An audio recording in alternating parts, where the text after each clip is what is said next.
大家好，我是田园。今天给大家分享一个可可牛奶小餐包的做法。首先我们准备220克的高筋面粉，先加入2克盐，3克酵母粉，然后先加入8克可可粉，再加入30克的白糖。接着我们用筷子先把它们充分搅拌均匀，搅匀后我们再少量多次的加入大约130克的牛奶，然后用筷子先把它们搅拌成这种面絮状，再下手把它们揉成像这样偏软一些的光滑面团。接着我们先加入20克室温软化的黄油，然后再把它移到面板上，像搓衣服一样继续给它揉搓10分钟左右，一直揉成像这样细腻光滑的面团就可以啦。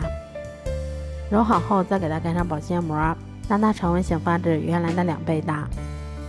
像这样体积明显变大，我们的面团就已经醒发好啦。接着我们把它移到面板上，先给它折叠几下，排出里面的空气，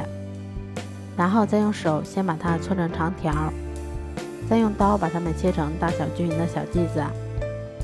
我们取一个小剂子，先给它揉得细腻光滑一些，然后再用手把它轻轻地搓圆。都揉好后，把它们依次放到不粘模具里面，然后再给它盖上保鲜膜，让它2次醒发40分钟左右。醒好后，我们再把它放到烤箱里面，烤箱中层上下火160度，烤20分钟左右就可以啦。这样做出的可可牛奶小餐包吃起来非常的松软香甜，而且还有一股浓浓的牛奶和可可的香味儿。如果喜欢的话就试试吧，喜欢我的视频就关注我吧，谢谢您的支持。